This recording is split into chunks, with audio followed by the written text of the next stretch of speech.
Yesus Kiristoos kaleessas isuma ture, arras isuma, bara baraanis isuma sanadha.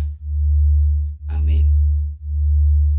Yesus kaleessa gaafa dhufe foon uffatee nama ta'e gara biyya lafaa gaafa dhufe Waaqayyoodha.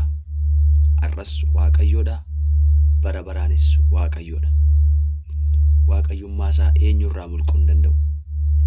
Nama ta'e gaafa dhufe kaayyoonni qabate dhufe tokko namaaf Waaqayyoo walitti araarsuudhaaf, Waaqaaf lafa walitti araarsuudhaaf akka dhufe sagalee Waaqayyoo nu barsiisa.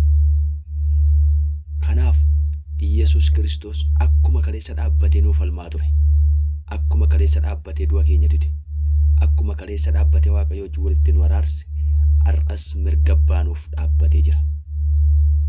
Mirga abbaa nuuf dhaabbatee jira gaafa jennu nuuf kadhachuudhaan, nuuf dubbachuudhaan, yeroo hundumaa nuuf falmuudhaan bakka keenya bu'ee mirga Waaqayyoo abbaa dhaabbatee kan jiru tokkicha ilma Waaqayyoo Yesus Kiristoos qofa.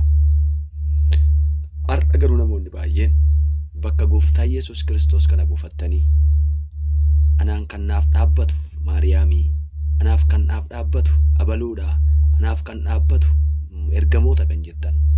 Mee kutaa macaafa qulqulluu keessaa kutaa tokko nuti dubbisa.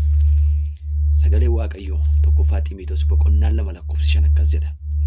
Waaqayyoo tokkichaadha. Inni gidduu dhaabbatee Waaqayyoo fi nama walitti fidus tokkichaadha. Inni immoo Kiristoos Yesus isa nama ta'ee mul'atedha. Ameen. Sii gala, sii dubbachuudhaaf, sii dhaabachuudhaaf, sii falmuudhaaf, sii kadhachuudhaaf Yesus Kiristoos nama ta'ee mul'ate. Har'a immoo waaqummaa isaatiin mirga abbaa dhaabbatee kan jiru sii kadhata, sii dubbata, sii falma dhaabate.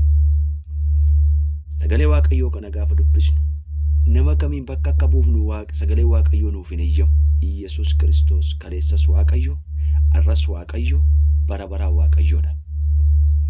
Sagalee Waaqayyoo kana dubbifachaa warroon namoota garaagaraa bakka buufannee Maariyaamtu naaf kadhata, Maariyaamtu naaf dubbata, ergamoota nuuf dubbata, ergamoota nuuf kadhata jettan sagalee Waaqayyoon faallaa akka jirtan hin dagatina.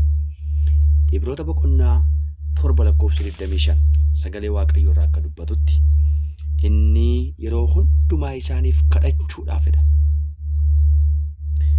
Warra karaa isaa gara Waaqayyootti dhiyaatan fayyisuu hin danda'edha. Ameen.